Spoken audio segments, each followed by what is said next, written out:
Olá, meu nome é Paola Sicarelli, apresento o Educatalks ao lado do professor José Moran e hoje nós estamos aqui na Escola do Futuro para entrevistar a professora Brasilina Passarelli.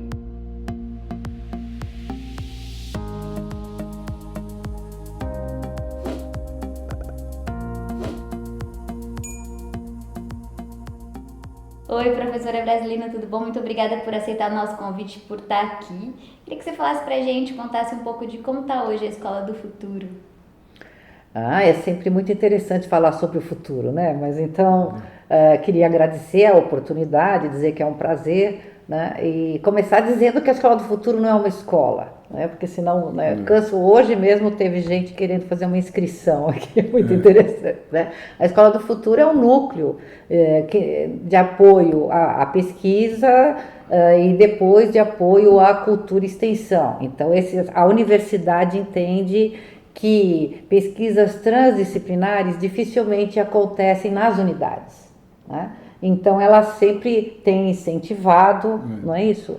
Que professores criem e se relacionem com professores de outras unidades e também com pessoas externas à universidade, o que é muito bom para trazer, né, novos ares, não é isso? Para a universidade não ficar encastelada. Então é nesse contexto que a Escola do Futuro nasceu em 89, eu não preciso voltar para lá, porque eu sei que vocês já fizeram um programa. Na USP, né? Isso, exatamente, é da Universidade de São Paulo. Então, nós somos hoje um NASCE, é um Núcleo de Apoio à Cultura e Extensão, nós somos ligados à Pró-Reitoria de Cultura e Extensão, não é? E a Escola do Futuro, então, nesse ano, é muito bacana estar fazendo esse programa, porque nesse ano nós estamos completando 30 anos de existência, né? O que é bastante importante, se você considerar, me parece que a Escola do Futuro é o mais longevo dos núcleos da área das humanidades aqui na USP, né? E eu acho que é importante frisar isso, e isso se deve muito ao modelo de sustentabilidade que a Escola do Futuro desenvolveu a partir de, acredito eu, 95, né? Ela foi criada em 89, né? E aí foi importante esse começo, ela teve um apoio importante, acho que cerca de 70, 80 bolsas, né? Não sei se você estava nessa época, né? De pesquisa. Eu fazia um doutorado, então eu não fui agraciada por essas bolsas na época, né? Porque eu tinha uma bolsa de doutorado, exatamente. E o que aconteceu, né? Depois de 2 anos, essas bolsas não poderiam ser renovadas para o mesmo titular. E no caso de um núcleo de pesquisa, isso é dramático, porque você cria uma diáspora, quer dizer, você praticamente gasta 2 anos tentando formar o que eu chamo, né, de capital humano, né? Quer dizer, às vezes um aluno começa um mestrado, no segundo ano ele começa a ter alguma noção do que é pesquisa, de por que ele está ali. E aí termina, né? E aí termina, e isso foi dramático. Então, depois dessa digamos, diáspora, né, que aconteceu, acho que foi em 95, se não me engano, né, nós fizemos uma reunião entre os pesquisadores, porque eu estou falando em 95, e nessa eu defendi o meu doutorado em 93, então eu já estava mais inteira, na época, coordenando um grupo de multimídia na educação que a gente criou, né, recém-doutor. E então se pensou que o importante seria ter o que a gente chamava de um MIT Under Tropics, quer dizer, ter o mesmo modelo, buscar apoio da sociedade civil, de empresas, de governos, para que nós pudéssemos ter aqui na Escola do Futuro verbas outras que não só aquelas da CAPES, NPq, porque realmente isso não dá sustentabilidade. E isso explica um pouco a nossa longevidade, né, até hoje, né? Então, eu estou coordenadora científica desde 2007, né, quando o professor Lito, que é o fundador e foi coordenador esse tempo todo, se aposentou, e eu era vice dele desde 2000, né, e a Escola do Futuro tem trabalhado sempre em 3 vertentes, né, quer dizer, hoje a Escola do Futuro, sob a minha gestão, nós trabalhamos dando continuidade ao que a gente chama de pesquisação, quer dizer, criar projetos inovadores que mudem a ecologia do ensinar e do aprender. Né? Então, você sempre vai estar fazendo alguma coisa com alguma instituição, ou rede pública do estado, ou do município, ou de escolas particulares. Né? Isso é uma linha de ação.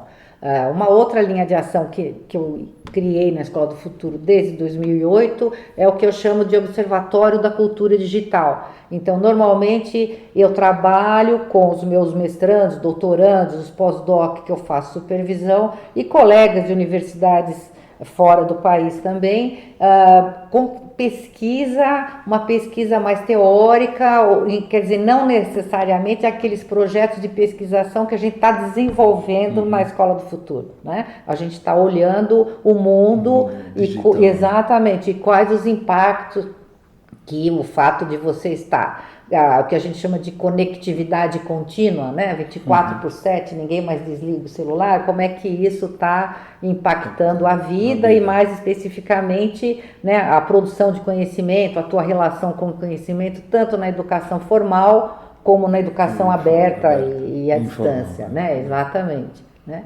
E um terceiro viés, que é muito importante, que a Escola do Futuro hoje está muito conectada com as startups, as empresas, para poder trazer, porque toda essa novidade está fora da universidade no sentido de equipamento, não é isso? De desenvolvimento. Então, até de ideias. Exatamente. Ideias. Então é importante ter uma relação com essa iniciativa privada, digamos assim, produtora, e ver como que isso, por exemplo, impressora 3D, como ela pode ser usada, em que disciplinas faria sentido, realidade aumentada, como é que isso poderia fazer sentido. Então, a gente vai trabalhando, quando fizer, que também tem que interessar as empresas, então é sempre uma via de mão dupla, né? Uma troca, né? E com isso a gente está criando toda uma série, uma agenda, né? Desde 2017 que a gente está nessa nova sede, a gente já teve várias sedes, né? Muito bonita, exatamente, pois é, que bom. E a gente está criando, então, oferta de cursos livres, de curta duração, workshops que trabalhem com essas tecnologias, quer dizer, inundando, né, as pessoas e principalmente os professores, né, da rede pública, que eles são todos gratuitos, né? A gente sempre tenta buscar patrocínio pro workshop, né?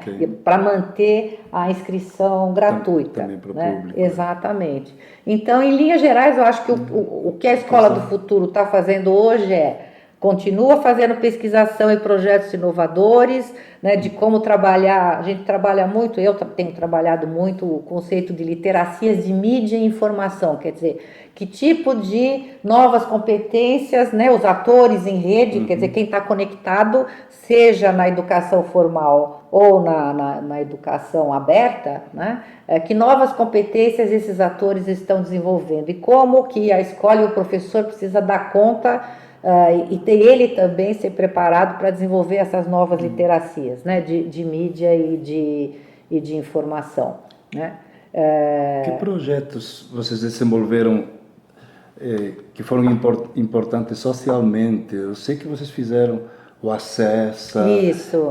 Fala um pouco também desses últimos anos, que projetos que tiveram impacto na sociedade, que vocês podem falar. Então, a gente tem feito muito, né, a reboque dessa ideia de literacias de mídia e informação. Nós fizemos de 2002 a 2007, só para mostrar o quanto isso era vanguarda lá nos primórdios da internet, né, um projeto com as escolas. Eram cerca de 2.800 escolas da rede pública do estado de São Paulo, que eram aquelas que tinham internet, que era o começo da internet, né? E nós fizemos um projeto que foi muito bem recebido e muito bem avaliado, ganhou prêmios internacionais, chamado Tô Ligado, Jornal Interativo da Sua Escola. Então a gente estava trabalhando já a reboque do que seria cultura participatória, quer dizer, inovando. Então a gente criou uma plataforma onde todos os professores de todas as disciplinas da educação fundamental até a nona série, né, poderiam se envolver e eles produziriam pesquisa como repórteres e eles publicariam essas pesquisas na plataforma que nós desenvolvemos, né, e também lá permitia linguagens multimídicas, o que era uma revolução. Então os alunos podiam fazer uma pesquisa, produzir um texto, o texto poderia ter sons, animações, poderia ser uma história em quadrinho, poderia ser um rap, que na época, né, hoje seria um funk, mas né, se a gente olhar lá, era um rap, né, isso eles faziam muito, né, sobre o tema. Então, o Tô Ligado foi um projeto, assim, absolutamente vanguarda, né, e além de tudo, no ano 2, quer dizer, os alunos tinham uma paixão tão grande pelo projeto que nós conseguimos convencer a Secretaria do Estado da Educação a fazer encontros presenciais, que a gente chamava de gincana Tô Ligado. Então, 3 vezes por ano, a gente trazia 3.000 alunos, né? E eles traziam seus computadores e mostravam as postagens que eles tinham feito e quem postava mais. A gente buscava patrocínio de bicicleta, de computador, daí isso trazia assim, a coisa de metodologias ativas, né? Quer dizer, no fundo é disso que nós estamos falando, né?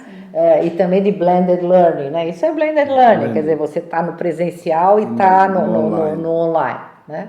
Então é muito importante que as pessoas saibam que a escola do futuro não é só onde se pensa o futuro da educação, ou o presente da educação, ou inovação na educação. É um lugar onde se faz. Sim, isso testam. Eu acho que isso é uma diferença importante, né?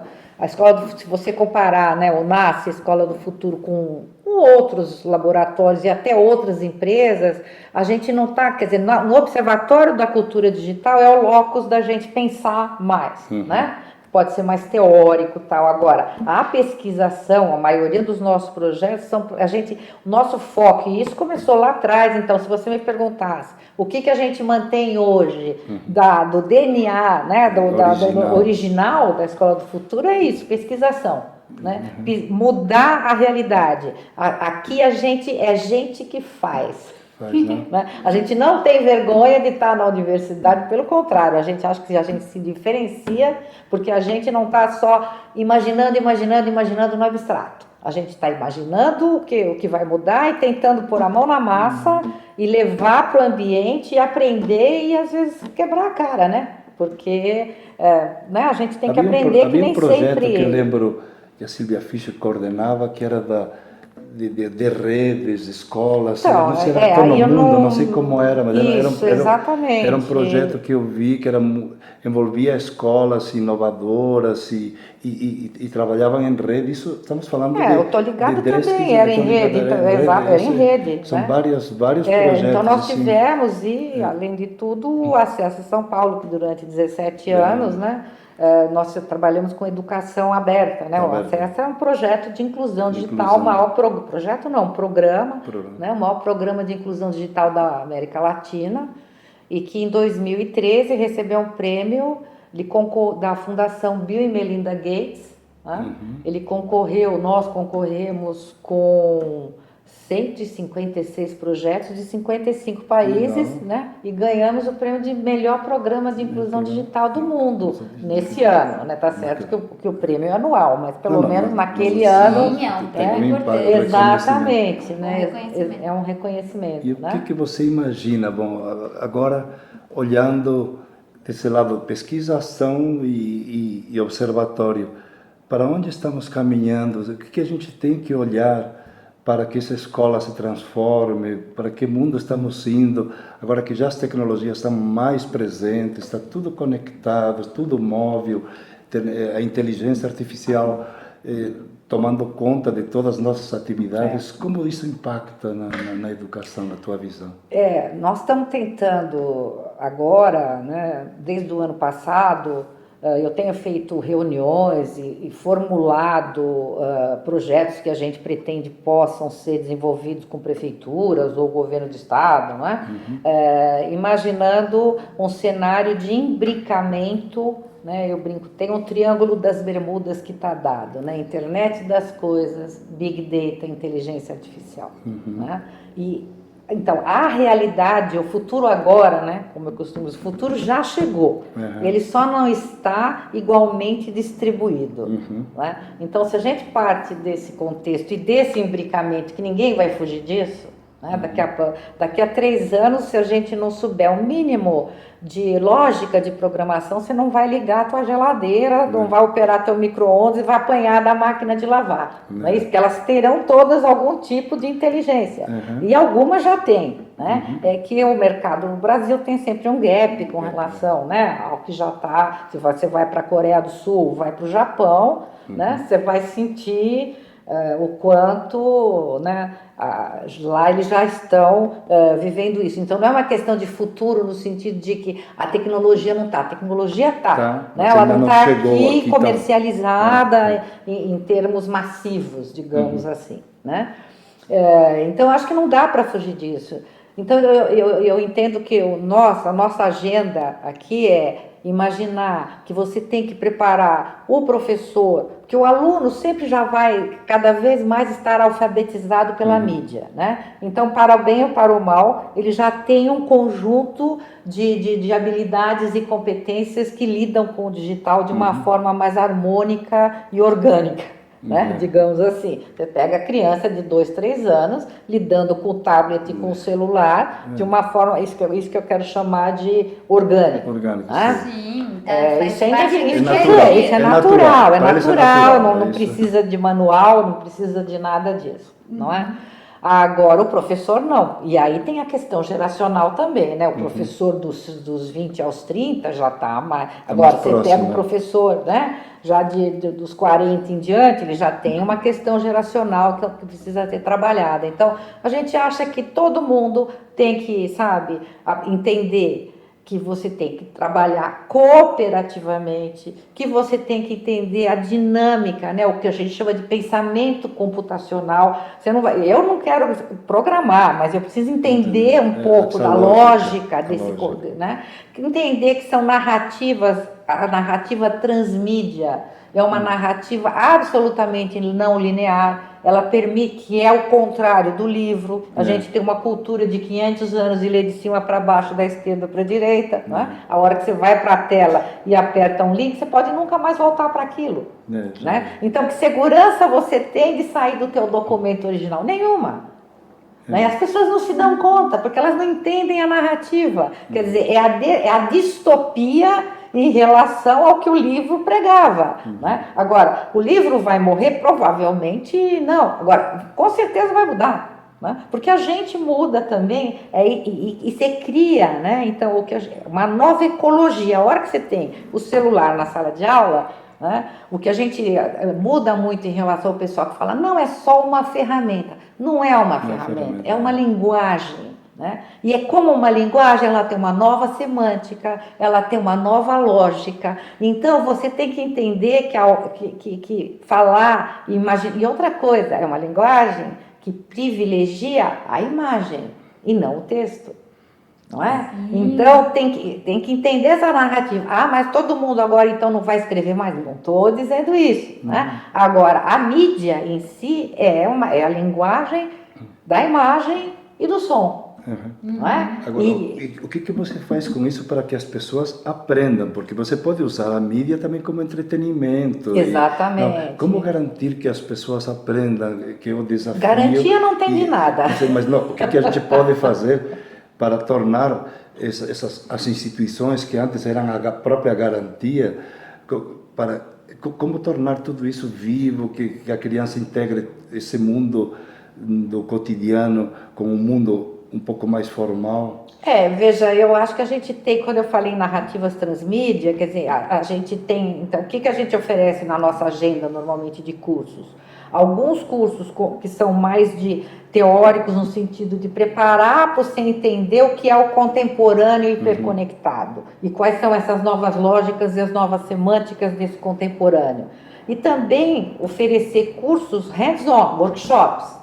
Tá entendendo? Porque a Escola do Futuro não pode negar o seu DNA, né? Eu criei esse conceito do DNA. Então, aqui a gente sai da teoria e vai para a prática. Tem que ir. Tá entendendo? Porque é só assim que você vai incorporar, então vai aprender a usar uma impressora 3D, vai ver como é que você lida para o 3D, de repente o projeto original não cabe, não dá para imprimir, então você vai, tá entendendo? Quer dizer, você vai lidando com os limites, né? E os desafios dessas novas possibilidades, né? E trabalhar também com a ideia de que é balma, é tudo líquido, né? Então, garantia, eu não dou garantia. Todo mundo, professora, a senhora certifica? Não, porque eu não sou certificada. Eu sou uma mutante. Eu acho que ser contemporâneo é ser mutante, é estar preparado para mudar, porque sabe, o meu novo modelo de celular, não é? Eu estava brincando outro dia, mas é verdade. Eu tenho pavor de mudar de celular, porque aí muda tudo. Você passa um mês né, se adaptando, se apropriando dessas novidades. Então, você já mudou a tua versão com celular da última geração, não é a mesma versão que você... Não é isso? Então, eu acho que a gente também tem que sair... e tem um conceito, não é um conceito, mas quer dizer, eu gosto muito de uma pesquisa, provavelmente vocês... não é tão recente, né? Mas é uma pesquisa que fizeram várias instituições, inclusive Nações Unidas, perguntaram para 800 e tantas pessoas do mundo inteiro, tanto acadêmicos como grandes pessoas de empresas, né, sobre o futuro da educação, né? O que eles achavam que seria a educação em 2030. Né? E assim, né, os pilares dessas respostas, né, tá certo que são perspectivas. Mas faltam, né? 10 anos. Mas só faltam 10 anos, e muita coisa eu acho que está se concretizando, né? Então, a educação vai ser absolutamente imediatizada e muito misturada com entretenimento. Né?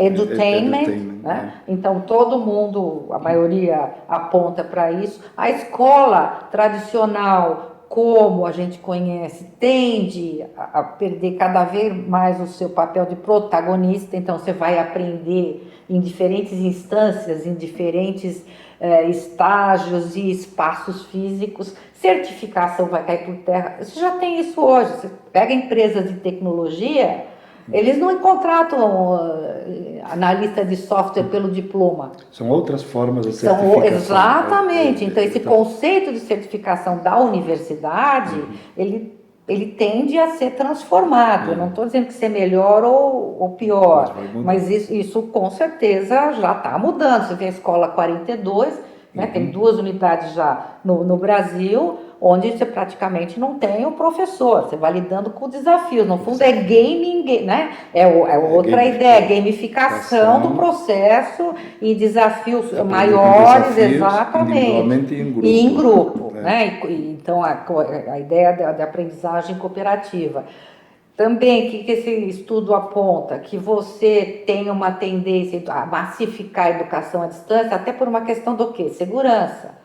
As cidades vão ficar cada vez mais inchadas, problema de mobilidade e de transporte, né? São Paulo já está, né, nas grandes capitais, então você vai ter o filho em casa, com telas enormes, a TV vai ser totalmente, né, vestível, então você vai poder aprender a qualquer hora, porque ela pode estar embutida em você ou em outros ambientes também, da casa, e os professores vão fazer tipo mentoria e mediação à distância, né? Então isso mais um motivo da sua casa, então mais um motivo para a escola tradicional. Então, mas isso a tendência é que se massifique, né? Isso é bom a gente falar, que tipo, isso nós não estamos falando de futuro, isso já está acontecendo isso que eu tô falando, em 10 anos, então todo mundo que trabalha tanto com empresas de engenharia de software e tal, né? E inteligência artificial, como com pensadores, então você vê que existe uma convergência, quer dizer, a escola vai ter que mudar muito e o professor também, né, para ter esses novos papéis, né? E as pessoas vão aprender ao longo da vida,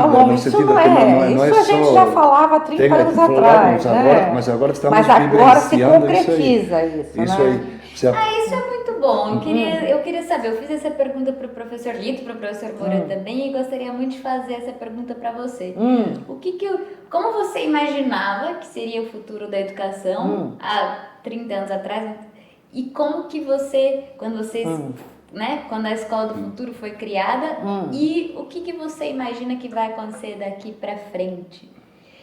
Um pouco o que eu falei. Para ser sincera, lá quando eu comecei meu doutorado, né, eu estava tão apaixonada pelas possibilidades da multimídia, que no fundo era essa coisa da narrativa não linear, né? E você ter mobilidade com vídeos, com animações, porque eu sempre acreditei que tem uma série de disciplinas do jeito que você ensina que são absolutamente abstratos, né? Por exemplo, álgebra, né? Eu tinha uma dificuldade, eu nunca entendi o que era binômio de Newton. Né? Tive nota, sei lá como que eu passei, não lembro, mas né?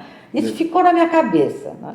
Aí eu participei de um grupo que a gente estava fazendo uma série era um CD-ROM, era um dos primeiros projetos da Escola do Futuro, chamava Desmistificando o Micro, né? Para mostrar que, né, na época tal, que era fácil de usar, e tinha uma questão de álgebra, e a gente fez uma animação 3D, e aí eu entendi, falei, nossa, mas então o binômio de Newton era isso, quer dizer... A visualização científica, né, as animações, elas são um caminho maravilhoso para você concretizar aquilo que às vezes é muito abstrato, né, e nem todo mundo tem esse perfil cognitivo, né? Tem gente que lida melhor com a palavra, tem gente que lida melhor com a imagem, né? Isso é normal, isso é da natureza humana. Tem gente que se sai melhor nos esportes, né? Eu vejo essa meninada jogando futebol, fico encantada. Né? Eu acho que eu ia morrer de fome se no mundo só tivesse que jogar futebol, não é isso? Sim. Então, sabe, eu tinha um pouco essa atração por essas novas possibilidades, mas eu não sabia muito claramente, né, o que eu imaginava. E eu acho que a gente está indo hoje, né, muito além, talvez, em algumas áreas, e às vezes não, às vezes a gente mal está conseguindo imaginar o que há 30 anos atrás a gente achava que ia chegar, né? Porque eu acho que é isso mesmo, o futuro é esse conjunto de possibilidades e de devires, não é isso? O futuro é um devir. Né? E eu acho que cada um imagina o futuro de acordo com o seu repertório. Também é lógico que daí isso cabe num contexto maior. Olha as tecnologias que estão vindo, mas quando, né, eu trabalhei na Apple durante um período, né? Tenho muito orgulho disso. Você vê a história do Steve Jobs, eu acho que é meio isso, né? O futuro você constrói, né? Ninguém imaginava consumir música, né, como era antes CD, você tinha gravadora, tudo no mesmo aparelho. Tudo no mesmo aparelho, né? Isso era exatamente. Hoje é tão banal, mas. E aí perguntaram para ele numa então. entrevista que eu achei muito interessante, né? Eles falaram: você faz pesquisa de mercado para imaginar, né, o benchmarking dos seus... Ele falou, não, porque eu estou sempre inventando o que ninguém sabe que vai consumir, mas eles vão consumir. Então, acho que é meio isso. Às vezes a gente embarca, né, e eu embarquei no começo não sabendo, talvez muito bem, sabendo que tinha que ser diferente, né? E acho que tento manter um pouco isso, porque eu acho que isso é que a curiosidade é o que te leva para frente. A ciência, não existe ciência... Não é isso? Sem curiosidade e sem imaginar que pode ser diferente, né? Muito legal. Bom. Nós estamos terminando, né? Porque como estamos na internet, o nosso tempo é bem curtinho, mas é uma delícia de conversa. Estou aprendendo demais com você, professora. E aí, eu queria que você falasse como que as pessoas fazem, se elas quiserem vir aqui. Você falou que tem cursos gratuitos, que tem workshops gratuitos completamente mão na massa para as pessoas virem aqui para terem esse contato com esses makers, né, inovação. Como que faz? Então, nós temos a nossa presença nas mídias sociais, né, que é inevitável, né, tem um portal novo. Isso, nós temos uma plataforma, um site novo, né, tem vários nomes agora, né, mas em qualquer www.futuro.usp.br. Temos o nosso Facebook, Nasce Escola, lembra do Nasce, N-A-C-E, né? Nasce Escola do Futuro USP. Ai, maravilhosa a nossa conversa. Muito obrigada, professora, por ter aceitado o nosso convite, por terem recebido a gente aqui na Escola do Futuro. É sempre um prazer. Muito obrigada a vocês por acompanharem o nosso canal. Inscrevam-se aqui no canal para vocês receberem os avisos dos vídeos novos. e até a próxima. Muito obrigada. Muito obrigado. Obrigada, prazer. Obrigado, Brasilina.